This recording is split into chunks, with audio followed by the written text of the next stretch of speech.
Hello everyone, आपका स्वागत है मेरे चैनल योर फुजोशी में। आप लोग कैसे हैं? आई होप कि आप लोग ठीक होंगे। तो चलिए हम अपनी स्टोरी की स्टार्टिंग करते हैं। लास्ट पार्ट में हमने देखा था कि वांग जी को पता लग जाता है कि कल रात उसने जिस लड़की की जान बचाई थी और वीडियो में जो लड़की है वो दोनों एक ही है। वो कहता है, वो समझ जाता है कि कल रात जो कुछ भी हुआ वो एक सोची समझी साजिश थी। वो लड़की भी बेंचाव से मिली हुई है। वांग जी कहता है, मैं उस लड़की को कल ही जाकर सबक सिखाऊंगा और उससे पूछूंगा कि आखिर उसने ऐसा क्यों किया। उसकी वजह से आज मेरा वीलिंग मुझसे बहुत नफरत करता है, वो मेरी शक्ल भी नहीं देखना चाहता है। ऐसा बोलते ही वांग जी की आंखों में फिर से आंसू आ जाते हैं और वो रोने लगता है। सुबह से कुछ ना खाने पीने की वजह से वांग जी को डिजीनेस महसूस होने लगता है। वो जैसे ही खड़ा होता है वो धड़ाम से ना फर्श पर गिर जाता है। जब उसके रूम से धड़ाम की आवाज़ उसके मेट को सुनाई देती है, वो भागते हुए वांग जी के रूम में आती है और देखती है वांग जी अनकॉन्शियस अपने फर्श पर लेटा हुआ है। वो घबरा जाती है और जल्दी से नीचे जाती है और किसी को कॉल करती है। आफ्टर फ्यू मिनट्स वांग जी धीरे धीरे अपनी आंखें खोलता है। वो जब अपनी आंखें खोलता है तो देखता है सामने उसका भाई सिचन बैठा होता है। गाइस, मैं आपको बता दूं कि सिचन वांग जी का कज़न ब्रदर है। वो उसका सगा भाई नहीं है, वो उसके अंकल का बेटा है। तो चलिए हम अपनी स्टोरी को जारी रखते हैं। वांग जी कहता है, वाह भाई आप यहाँ? सिचन कहता है, हाँ वांग जी, मैं यहाँ पर, और अच्छा है कि मैं यहाँ पर हूँ, वरना तुमने तो अपनी हालत देखो कैसी बना ली है। तुम्हें क्या हो गया वांग जी? आखिरकार तुमने सुबह से कुछ खाया पिया क्यों नहीं है? वांग जी कुछ नहीं बोलता है, रोने लगता है। वो सिचन कहता है, क्या बात है वांग जी, मुझे बताओ। वांग जी सिचन को गले लगा लेता है और रोने लगता है। सिचन भी उसकी पीठ थपथपाता और कहता है, शांत हो जाओ वांग जी, मुझे पूरी बात बताओ। वांग जी सिचन को सब कुछ बता देता है। सिचन कहता है, घबराओ मत वांग जी, सब कुछ ठीक हो जाएगा। देखना वीरिंग को जल्दी पता चल जाएगा कि ये सब बस तुम्हारे एनिमीज की चाल है तुम दोनों को अलग करने की। वांग जी कहता है, नहीं, मैं उन सबको सबक सिखा कर रहूँगा। सिचन कहता है, और कैसे सिखाओगे? वांग जी सिचन की तरफ देखने लगता है। सिचन कहता है, वांग जी चलो कुछ पहले खा लो, अगर तुम खाओगे नहीं तो तुम्हारे अंदर ताकत कहाँ से आएगी? ताकत नहीं आएगी तो फिर तुम अपने एनिमल्स को सबक कैसे सिखा पाओगे? तो वांग जी कहता है, नहीं ब्रदर, मुझे कुछ नहीं खाना है। तो सिचन कहता है, वांग जी तुम्हें खाना पड़ेगा, मेरे लिए नहीं, कम से कम वेइंग के लिए खा लो। क्या तुम्हें उसकी परवाह नहीं है? ये वेइंग का नाम सुनकर वांग जी की आंखों में फिर से आंसू आ जाते हैं। सिचन कहता है, वांग जी तुम्हें वेइंग के लिए हिम्मत रखनी चाहिए। तुम्हें अभी ताकत की ज़रूरत है जो कि तुम्हें खाना खाने से ही मिलेगी, वरना तुम अपने एनिमल्स का सामना नहीं कर पाओगे। वांग जी में अपना सिर हिला देता है और सिचन मेट से कहकर वांग जी के लिए खाना उसके रूम में मंगवा लेता है, उसे अपने हाथों से खिलाने लगता है और वांग जी भी खा लेता है।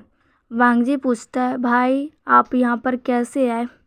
सिचन कहता है, वो दरअसल मैं तुम्हारी शादी में नहीं आया था ना, तो मैं अमेरिका से सीधा तुम्हारे घर चला आया तुमसे और तुम्हारे हस्बैंड से मिलने के लिए, पर यहाँ आकर देखा तो सीन ही पलट गया है। वांग जी कहता है, ब्रदर। तो सिचन कहता है, अरे कोई बात नहीं वांग जी, देखना सब कुछ ठीक हो जाएगा। अब मैं तुम्हारे साथ कुछ समय यहीं रहूँगा और मेरे को फिर से फ़्लाइट पकड़नी है, लेकिन तुम अपना ख्याल रखना, ठीक है? वांग जी कहता है, क्या?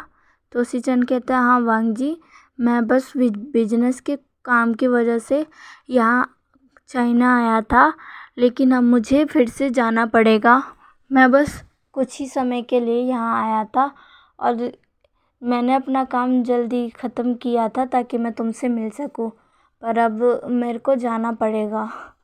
तो वांग जी कहता है ठीक है ब्रदर। सिचन कहता है तुम अपना ख्याल रखना वांग जी, और खाना टाइम से खाते रहना, और ये डॉक्टर ने तुम्हारे लिए जो मेडिसिन लिखी है वो भी खा लेना। वांग जी कहता है यस ब्रदर, और सिचन उसे खाना खिलाकर सुला देता है और खुद अमेरिका जाने के लिए निकल जाता है। हम यहाँ से हमें सुबह का टाइम दिखाया जाता है। वांग जी अपनी कार से जल्दी जल्दी कॉलेज जा रहा होता है। यहाँ सीन शिफ्ट होता है और हमें विंग को दिखाया जाता है जो कि बहुत ही सैड था। हुईसंग उसके पास आता है और विंग से कहता है विंग तुम ऐसे मत बैठे रहो, चलो हम कॉलेज चलते हैं। वाह विंग कहता है नहीं मुझे नहीं जाना। हुईसंग कहता है पर क्यों? तो विंग कहता है मुझे उस इंसान की शक्ल दिख जाएगी, मुझे उसको नहीं देखना।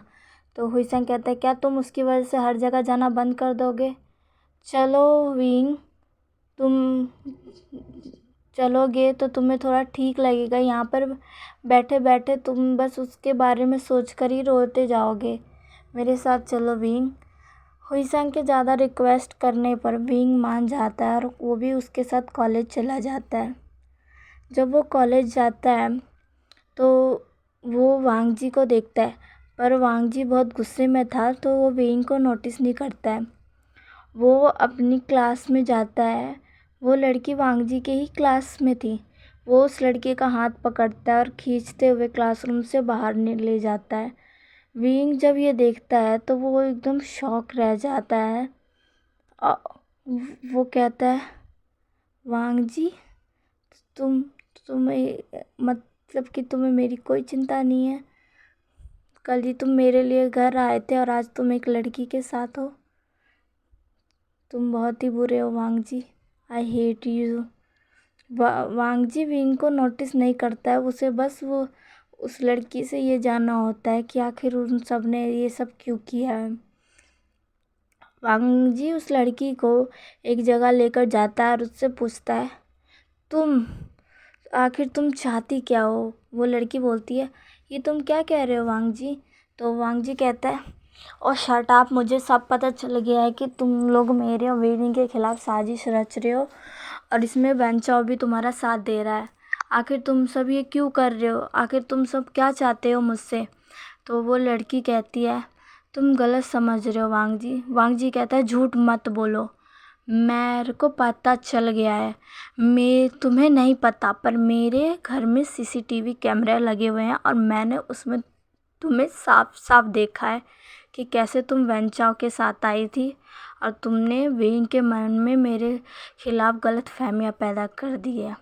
वो लड़की कहती है हाँ मैंने ये सब किया है। तो वांग जी कहता है पर क्यों? तो वो लड़की कहती है तुम्हारे लिए। तो वांग जी कहता है क्या? तो वो लड़की कहती हाँ वांग जी, मैं तुमसे प्यार करती हूँ, मैं तुम्हें बहुत चाहती हूँ वांग जी।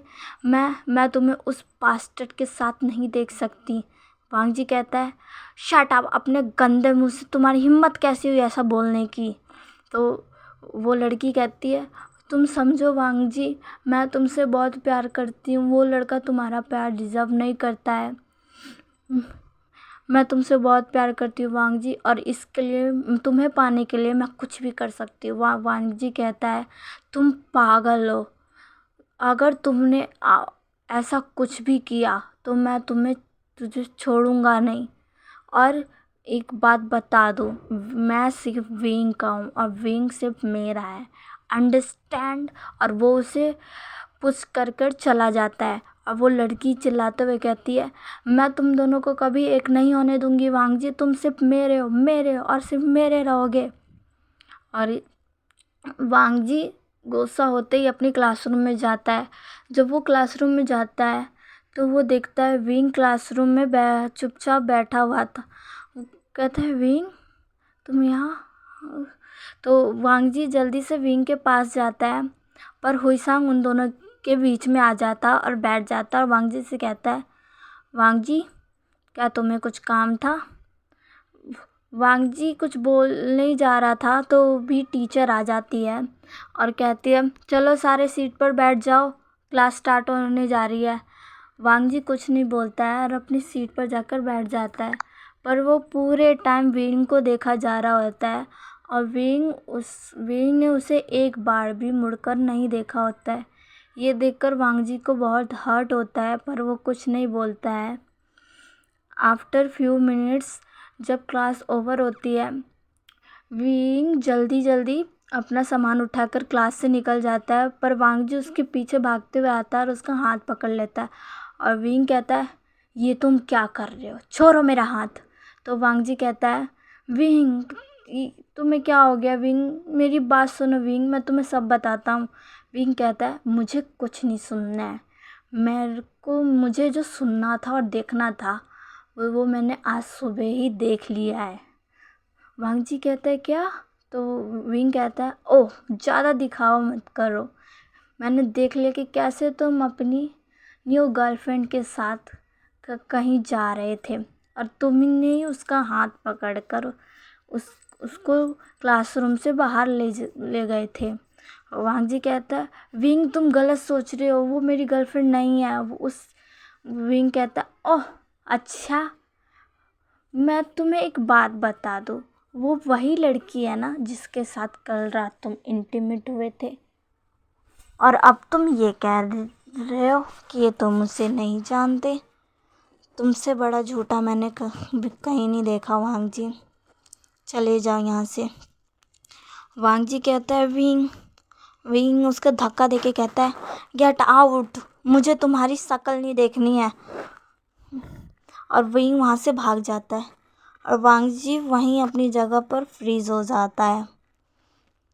विंग एक जगह जाकर रोने लगता है, तभी उसके पीछे कोई आता और कहता है, विंग जब पीछे मुड़कर देखता है तो वो वेंचाओ होता है।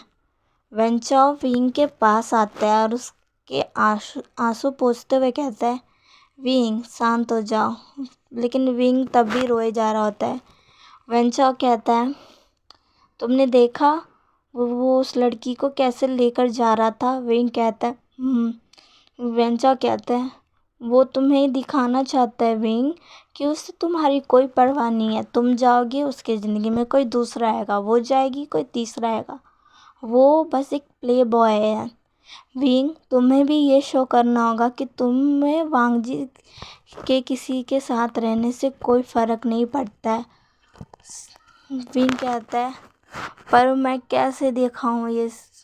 वेंचाओ मुझे पड़ता है, मुझे दुख होता है जब मैं वांग जी को किसी और के साथ देखता हूँ। वेंचाओ कहता है, यही चीज़ तो तुम्हें उसको शो नहीं करनी है विंग। तुम एक काम करो, तुम मेरे साथ रहो और उसे ऐसा दिखाओ कि तुम मेरे साथ बहुत खुश हो और तुम्हें उसकी कोई ज़रूरत नहीं है। दरअसल ये सब वेंचाओ की एक चाल होती है, वांग जी को ये एहसास दिलाने की कि अब विंग उसका है। विंग कहता है, पर मैं ये नहीं कर सकता। वेंचाओ कहता है, पर तुम्हें ये करना होगा, आज तुम पूरे दिन मेरे साथ ही रहोगे। विंग कहता है, नहीं वेंचाओ, मैं नहीं कर सकता। वेंचाओ कहता है, तुम ये कर सकते हो, और वो विंग का हाथ पकड़ लेता है और बाहर कॉलेज के बाहर ग्राउंड में आ जाता है और चिल्लाने लगता है, सब सुनो, इधर आओ सारे के सारे बच्चे जब उसकी बात सुनते हैं तो आपस में बातें करने लगते, इसे क्या हो गया, ये ऐसे क्यों चिल्ला रहा है। सब उसके पास जाते हैं और वेंचाओ कहता है, सब ध्यान से सुनो, विंग अब मेरा बॉयफ्रेंड है। ये बात सुनकर विंग भी शॉक हो जाता है और वांग जी जो कि उन दोनों को दूर से देख रहा होता है वो भी शॉक हो जाता है और साथ ही साथ बहुत गुस्सा भी, उसकी आंखें बहुत लाल हो जाती है। वो विंग का हाथ पकड़ के बोलता है, विंग अब मेरा बॉयफ्रेंड है और खबरदार इसे किसी ने भी तंग किया, सुन लिया सबने। विंग ये सुनकर शॉक होता है और वेंचाओ से कहता है, वेंचाओ ये क्या कह रहे हो? वेंचा कहता है, शांत हो जाओ विंग, मैं जो कर रहा हूँ मुझे करने दो। वांग जी को ये बहुत गुस्सा आ रहा होता है, पर वो कुछ नहीं करता क्योंकि उसे पता है कि वो अगर कुछ भी करेगा तो विंग की नज़रों में वही गलत होगा। तो वांग जी अब सोचता है, अब वो बस एक अच्छे वक्त का वेट कर रहा होता है ताकि वो विंग को बता सके कि वह ये सारी चाल वेंचाओ की है। विंग बस शॉकली वेंचाओ को ही देख रहा होता है और वेंचाओ उसका हाथ पकड़ते हुए अपने साथ ले जाता है। तो चलिए गाइस, ये स्टोरी यहाँ पर एंड होती है। मुझे बताइएगा कि आपको ये स्टोरी कैसी लगी और प्लीज़ मेरे चैनल को लाइक, सब्सक्राइब एंड शेयर कर दीजिएगा अपने वांगसन लवर दोस्तों के साथ। तो चलिए हम मिलते हैं इसके नेक्स्ट पार्ट में। बाय।